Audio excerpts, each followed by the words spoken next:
everyone! Welcome to the next episode of I Love You, Colonel Sanders.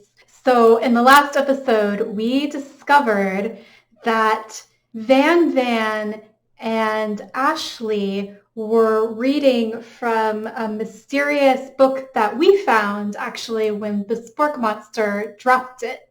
And then we had the ghost of the student who also warned us that the world is going to end if he doesn't come back to life.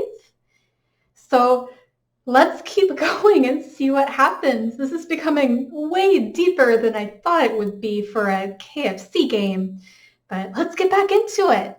Okay, so we're about to go to lunch now. Before anyone can relax, the cafeteria lights dim and your rivals enter to make a dramatic announcement. Today's lunch will be prepared via timed competitive cook-off. The level of theatrics with these two is off the charts. Okay, so demand that they stop wasting everyone's time or step up and tell them you're on. I'm going to demand that they stop wasting everyone's time. They're kind of getting annoying, quite honestly. Is everything a competition with you two? Yes. Yes. Well, not with me. I'm on a personal journey to learn, to love. To learn to love? Sure, why not? But definitely not to constantly battle. Gosh, I'm turning into Colonel Sanders. To learn, to love. Ugh. Yeah, stop getting your genres crossed. Don't you have some portable monsters to capture or something? Portable monsters? Okay. I need to eat if I'm going to have the energy to sustain my education and pursue my dreams of being a master chef. How are any of us supposed to get anywhere if we're constantly fending off challenges from every know-it-all with an apron? Besides, I already brought my own lunch. Alien Unicorn, you should have it. It will give you the energy you need to succeed. Succeed in what? I'm just eating. Miriam reaches out and presents a gift to you. My special grilled cheese and tomato soup with chocolate milk to wash it down and a dessert. Ooh, that does look good. Oh, I want chocolate milk now. It only takes you about 5 seconds to eat Miriam's tiny food, but it's just what you needed for motivation. You know what? I've learned enough for today. Let's battle. Oh, I don't want to battle them. Ugh. Just as things reach a boiling point, Sprinkles steps in. Surely he'll put a stop to this madness. Boiling point is when water gets hot enough to start bubbling or boiling. And we use boiling point as an idiom to mean things are getting very intense and something big is about to happen. Now, students, please settle down. This is a lunchroom, not a sportsing court. A sportsing? I don't think that's a word. Finally, a little sense. You breathe a sigh of relief. But a minute ago, wasn't I the one who just said, let's battle? This is getting confusing. At least, not until we turn on the timer. Just then a huge red light blasts you in the face, flashing the words timer ready. Oh my gosh, it's a timed thing. That's what I'm talking about. Here you see bout. It means about, but we shorten it to bout with an apostrophe. Aroo! I stand corrected. If it's a battle you want, it's a battle you'll get. My bestie can beat the best of them. So M here is short for them. Best believe it. Like a diamond, I was formed under pressure, and now is my chance to shine. I will defeat you myself. You had his chicken and you made mashed potatoes and gravy on day one, and you're feeling like you can really impress him again here. Wait, who? Something is off with this game right now. Because I'm sure they're talking about Colonel Sanders, but he hasn't been here, has he? It's time to boil some water for the potatoes. Think fast. If the timer runs down, you'll be forced to pick randomly. Oh, okay, this one is definitely a 100 degrees Celsius. That's right, but how would you have even gotten into this school without knowing that? Winner gets to rub my furry belly. Let that enticing offer motivate you. Oh, that will be what motivates you. Forget Colonel Sanders. I want to rub Sprinkles' furry belly. That's so cute. You're going to need to season this chicken before you cook it. You don't know Colonel Sanders' recipe exactly, but you have an idea. How many herbs and spices did he say he used? 11. That's right! You might not know all of the ingredients yet, but at least you're headed in the right direction. So headed in the right direction, that is an idiom that we use to mean you're going in the right direction and you're somewhere close to correct. Tail wagging intensifies. Oh, his tail is wagging. Now that you've got some basic steps going, it's time to elevate your craft. Elevate, go up. What state of mind offers the most flavor? Gratitude. That's right! You must never take this opportunity for granted if you hope to succeed. So take for granted means not appreciate. Your classmates are rooting for you, but Ashley is simply stronger and faster than you. You'd better pick up the pace if you want to survive. So pick up the pace, go faster. When you were a child, your father told you to never forget where you came from. Every day you meditate on his advice and draw energy from that place. So draw energy, take the energy. This is so crazy. Now would be a great time to harness the energy. So where does it come from? A small town where big dreams are born. Yes, that's right. This is your shot and you're not going to miss it. Sorry this is going so fast, everyone. The timed things are never good. I know you're missing the other potential answers. Okay, so this is your shot. This is your chance. Aroo! You try to shut out the noise of the arena and focus on your cooking. What is the sound of success? Silence? That's right. When they taste your cooking, they will be so taken with it that they'll be unable to speak. I would have thought sizzling, actually. If I had more time, I might have chosen that. I wonder if they're all correct.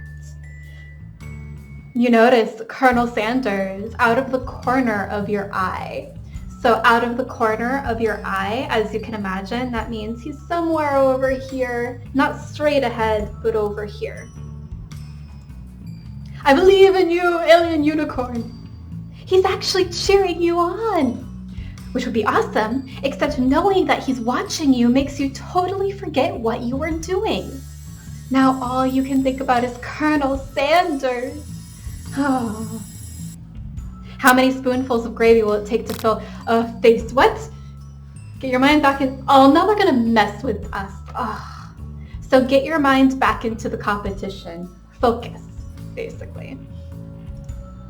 Grrr. Oh no, Sprinkles is mad, but I want to rub his belly. You're stranded on a desert island with only one dessert cookbook. Which do you take? This is so funny. They have so many funny puns in this. So, a desert, I'll put on the screen to show you, with only one dessert cookbook. So I know it's only the difference between one S and two S's, but there's a difference. So you've got desert, then dessert. Which do you take? What a hunk! I know, right? You know what? Shouldn't you be focused on the challenge? You're falling behind. Sorry, I forgot the question. We're exchanging wedding vows. What? What does that have to do with crafting spectacular fried chicken and delicate baked biscuits? Woof woof. You're really struggling to keep up. Well, yeah, obviously they're fixing this against us. At the next station over, Ashley has already begun plating elements of her dish. It's colorful and complex. So plating is the verb, but it comes from the noun plate. So she's putting food onto the plate, or plating. To make up time, you toss your biscuit dough into a stand mixer.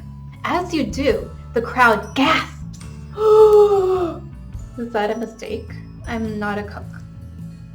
Oh, yikes! I guess that's bad. I know you love nothing more than seeing a fellow appliance utilized in a kitchen battle, but sometimes that means sacrificing the personal touch.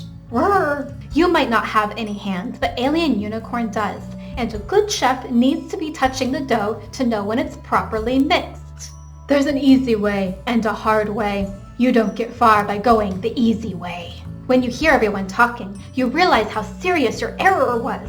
You immediately shove your hand into the mixer to rescue your dough before it's overmixed. This is gonna get bloody, isn't it? No! Oh my gosh, did I injure myself? But you're not fast enough, and your hand gets stuck. It's immediately crushed by the quickly spinning beaters. There's no way you'll be able to use that hand for the rest of the match. I feel like this is unfair. I wouldn't have done that. Colonel Sanders shakes his head in shame. What you often find is that the easy way can turn out much, much more difficult. Everyone stop what you're doing right now. The battle is over. Aw.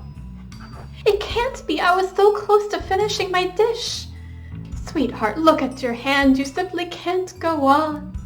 Aw, that's too bad. And here I am with a completed dish ready to serve. Surely that makes me the winner by default. No, it wouldn't be fair to compare the two on account of Alien Unicorn's injury. Aw, Sprinkles. You see Sprinkles begin to lick his doggy chops as he locks onto the dish. But I suppose you should at least tell us what you prepared.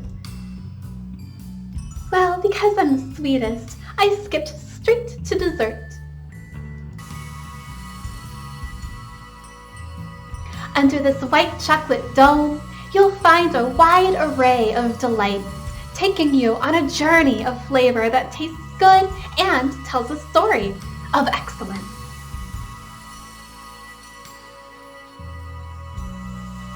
I was going to ask Alien Unicorn to do the honor, but since you're injured, I'm afraid that pouring this creamer of delicate hot chocolate sauce might be too difficult. Colonel Sanders, if you wouldn't mind lending me your strong, steady hand. Colonel Sanders pours the hot chocolate sauce on top of the dome, causing it to melt away, revealing the ingredients hidden within. What's inside? Inside, you'll find a delicate fried cheese croquette, atop a slice of honeycomb, ice cream 2 ways, tender nougat, and pearls of blueberry gelée. Okay, so cheese croquette. So I think it's this right here with these blue things. A croquette is basically fried cheese, right? And then the slice of honeycomb is here. Ice cream 2 ways. So I think that means maybe regular ice cream and fried ice cream, or different types of ice cream. Tender nougat. I don't see the nougat here, so I'll put up a picture if possible. And pearls of blueberry gelée. It's these little blue things. They're like pearls. Colonel Sanders seems intrigued, but perhaps not impressed, as he dips his finger in the chocolate sauce. Simplicity isn't your strong suit, is it, Ashley? Oh, you. As he places a sauce-covered finger into his lips, Ashley leans over and whispers something into his ear. A dab of sauce sticks to his mustache. So a dab is just a little piece. So there's some sauce in his mustache. Kind of gross. Internalize the rage you feel. So internalize, go inward, which means you don't say anything. Put yourself between Colonel Sanders and Ashley. I don't think I have the right to put myself between them. I'm not in a relationship with Colonel Sanders. I'm just going to stay quiet. Your rage burns so intensely within your eyes that they burst into flames.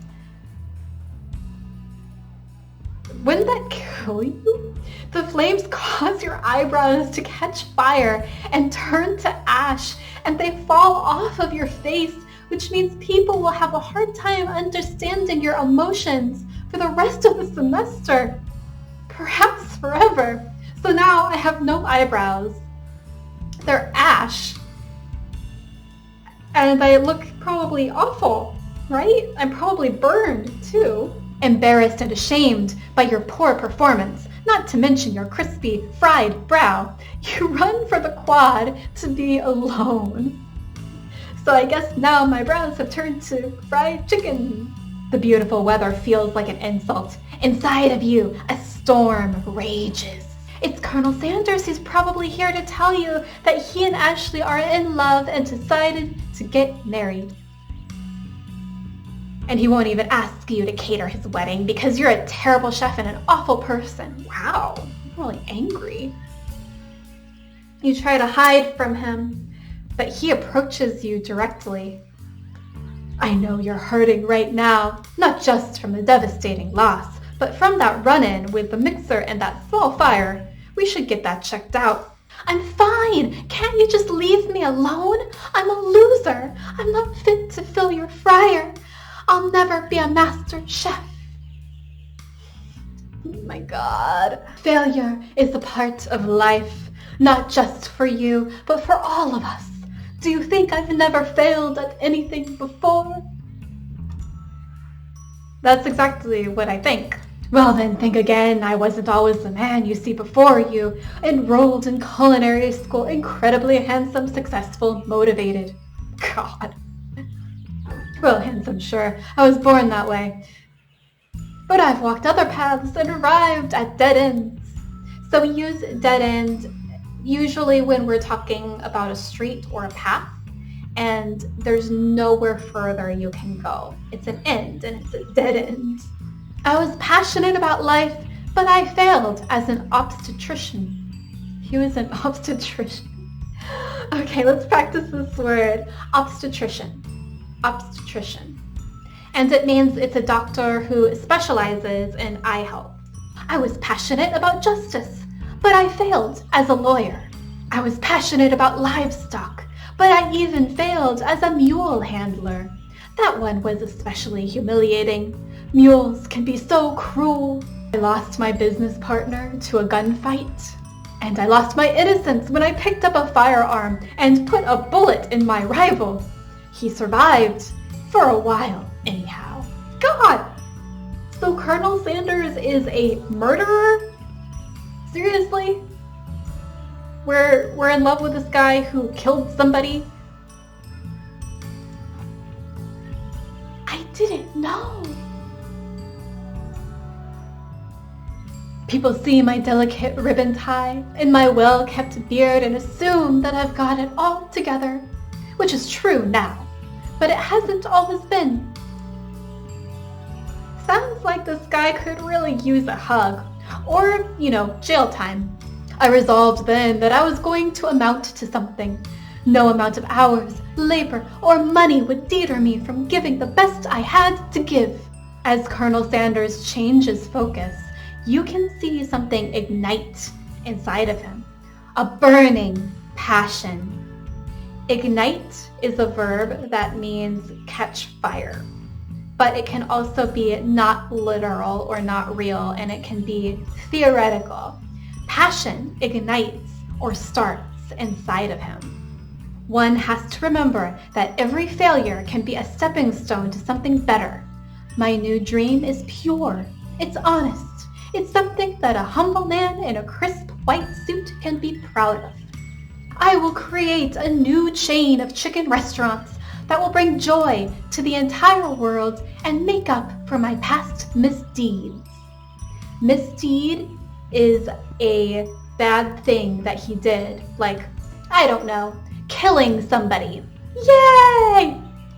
Just as your moment grows intimate, you're interrupted by a threatening, shadowy presence. Oh no, is it Spork Monster again?